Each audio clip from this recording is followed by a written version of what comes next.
Welcome dear students. आज का हमारा टॉपिक है life cycle of bacteriophage. Bacteriophage का क्लासिफिकेशन हम ऑलरेडी कर चुके हैं। आज हम देखेंगे कि बैक्टीरियोफेज इन्फेक्शन कैसे करते हैं। तो बेसिकली इनके दो तरह के इन्फेक्शन मोड हो सकते हैं। एक को बोलते हैं हम लेटिक साइकिल और दूसरे को बोलते हैं lysogenic cycle. Lytic cycle and second is lysogenic cycle.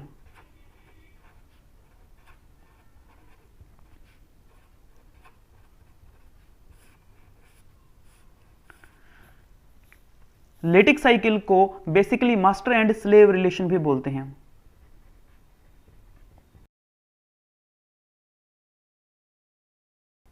Master and slave relation का मतलब यहां पे क्या है? मास्टर कौन होगा यहां पे? मास्टर है वायरस और स्लेव है यहां पे सेल, और you can say host cell यानी कि बैक्टीरिया। तो इस केस में क्या होता है कि जो वायरस है वो होस्ट बैक्टीरिया को अपना गुलाम बना लेता है और उसको ब्रेक डाउन कर देता है। ठीक है, so this is master and slave relation. Lysogenic cycle का दूसरा नाम है घोस्ट एंड होस्ट रिलेशन। अभी घोस्ट एंड होस्ट रिलेशन क्या है ये आपको तब समझ में आएगा जब मैं आपको लाइसोजेनिक साइकिल समझाऊंगा। ठीक है, अभी हम यहां पे नहीं करेंगे। घोस्ट यहां पे भी वायरस होगा और होस्ट रहेगा हमारा इकोलाई बैक्टीरिया, ये कोई बैक्टीरिया।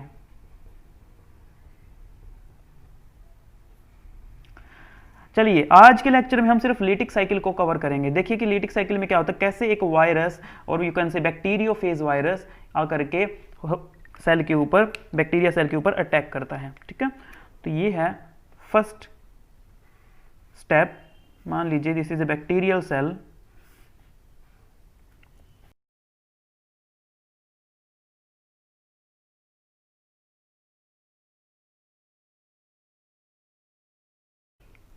अब बैक्टीरिया का जो डीएनए होता है, सॉरी नॉट डीएनए, बैक्टीरिया का जो सेल वॉल होता है ये ऊपर का, यहां पे कुछ खास तरह के रिसेप्टर्स प्रेजेंट होते हैं।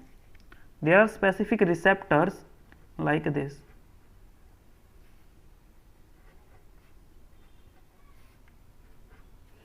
These are receptors। अगर वायरस आकर के इन रिसेप्टर के ऊपर अटैच हो गया तभी वो इसको इन्फेक्शन कर पाएगा। अगर वो इस रिसेप्टर के अलावा कहीं और पे अटैच हो जाता है तो इन्फेक्शन नहीं कर सकता है। तो मान लीजिए अगर हम दो वायरस के यहाँ पे एग्जाम्पल लें, मान लीजिए यहाँ पे दो वायरस आते हैं। एक वायरस आया और आकर के इस जगह पे लैंड हो गया। अब यहाँ पे कोई रिसेप्टर नहीं है तो ये जो वायरस है ये अपने डीएनए को अंदर इंजेक्ट नहीं कर पाएगा, ये वायरस इन्फेक्शन नहीं कर पाएगा। सो ये वायरस तो स्किप हो जाएगा। ठीक है, इस वायरस का कोई फायदा नहीं है। बट मान लो कि अगर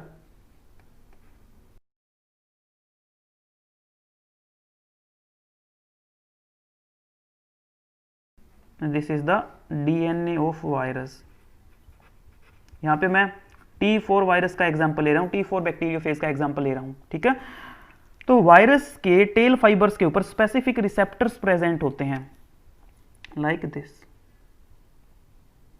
These are specific, you can say not receptor, you can say receptor binding proteins। These are receptor binding proteins, in short you can say RBP। ये रिसेप्टर बाइंडिंग प्रोटीन इन रिसेप्टर्स को पहचान सकते हैं और इनके ऊपर बाइंड हो सकते हैं। ठीक है, तो ये आएगा और इन रिसेप्टर के ऊपर में आकर के ये अटैच हो जाएगा। सो इस फर्स्ट स्टेप को हम बोलते हैं अटैचमेंट स्टेप। दिस इज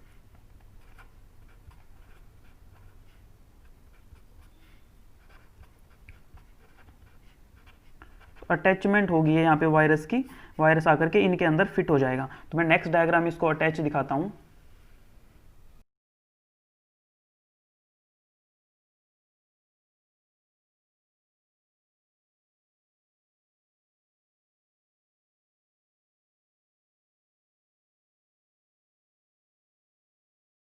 ठीक है।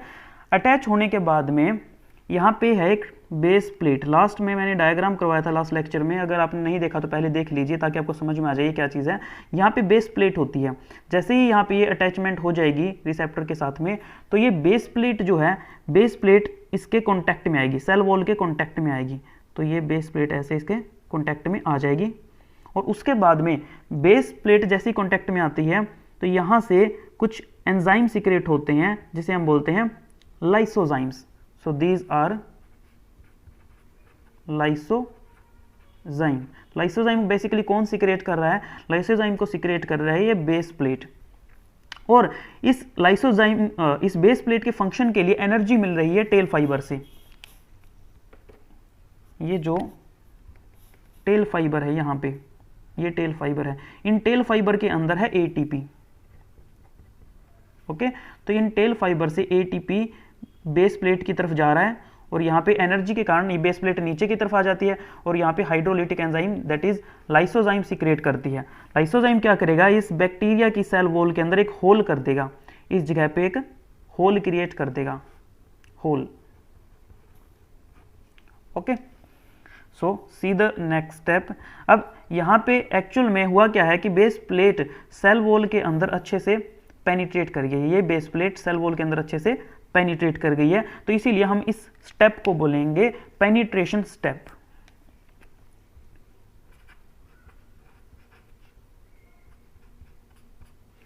Here is penetration of base plate into cell wall of bacteria.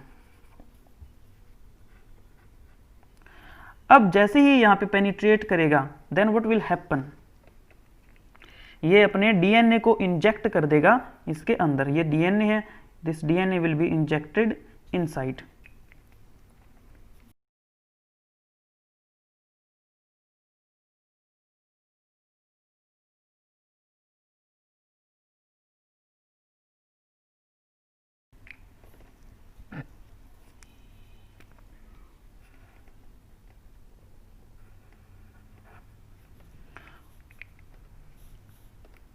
सो अब क्या होगा? ये मैंने बताया कि यहाँ पे जो डीएनए है वो अंदर की तरफ इंजेक्ट कर दिया जाएगा। तो ये यहाँ पे आ गया वायरस का complete DNA. This is viral DNA. Okay, viral DNA यहाँ पे पेनिट्रेट कर चुका है, सॉरी पेनिट्रेट नहीं, इंजेक्ट हो चुका है। दैट इज द रीजन इस स्टेप को बोलते हैं हम injection. Okay, this is our step 3 called injection step, because viral DNA has been injected into this host cell. अब देखिए, जैसे ही वायरल डीएनए की एंट्री होगी तो ये वायरल डीएनए सबसे पहले क्या करेगा? बैक्टीरिया के डीएनए को, होस्ट के डीएनए को चॉप कर देगा, इसको कंप्लीटली डिग्रेड कर देगा, इसको क्या कर देगा? डेस्ट्रॉय। ओके, और अब देखिए नेक्स्ट क्या होगा।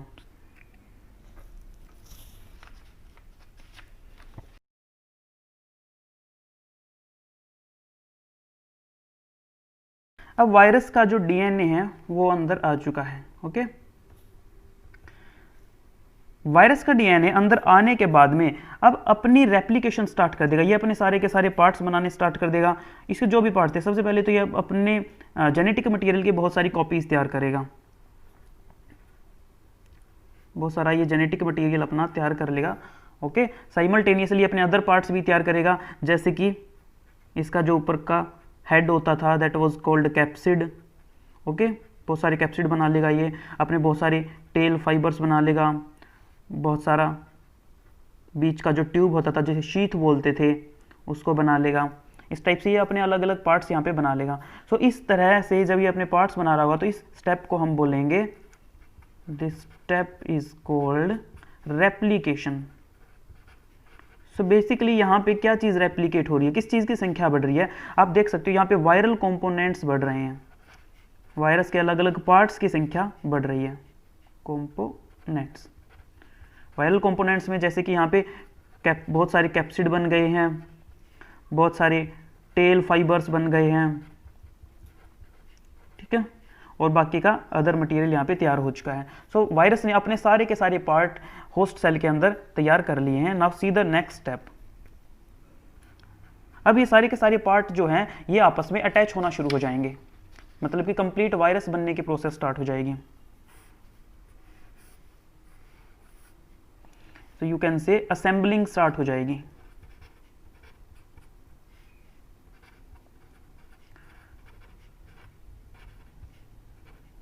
असेंबलिंग और पैकेजिंग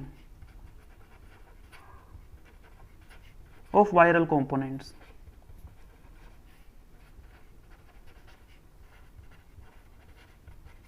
तो देखिए कैसे ये वायरल कंपोनेंट्स आपस में अटैच होंगे।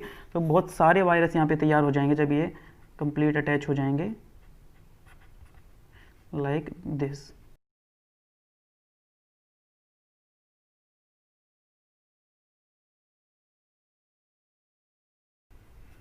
जब ये बहुत सारा वायरस यहाँ पे तैयार हो जाएंगे तो पूरी सेल यहाँ पे अंदर भर चुकी है। अब ये वायरस क्या करेंगे, ये एक एंजाइम सिक्रेट करना स्टार्ट करेंगे जिसको बोलते हैं हम लाइसिन। ओके, और बिकॉज ऑफ दैट लाइसिन ये कंप्लीट जो सेल है ये ब्रेक डाउन हो जाएगी। सो असेंबलिंग के बाद में हमारा जो लास्ट स्टेप रहेगा that will be 6th step, जिसे हम बोलते हैं लिसिस ऑफ होस्ट सेल। और ये लिसिस किसके कारण हुआ है, मैंने बताया कि ये वायरस क्या सिक्रेट करेंगे, they will secrete a protein called lysin. So complete cell अब यहां पे ब्रेकडाउन हो जाएगी।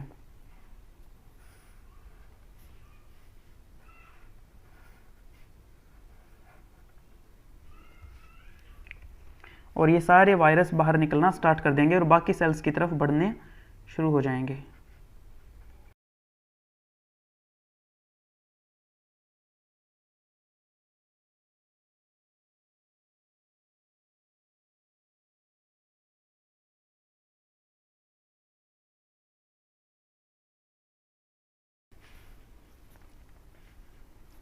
और अब ये क्या करेंगे, जा करके बाकी सेल्स को इन्फेक्ट करेंगे, इन्फेक्ट अदर सेल्स।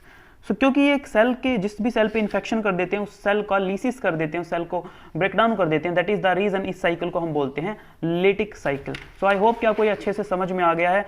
और इस लेक्चर का कंप्लीट पीडीएफ मैंने नोट्स बना के साफ सुथरा लिख के आपके डिस्क्रिप्शन बॉक्स में मैंने डाल दिया है, ठीक है, तो वहां से आप इसको डाउनलोड कर सकते हैं।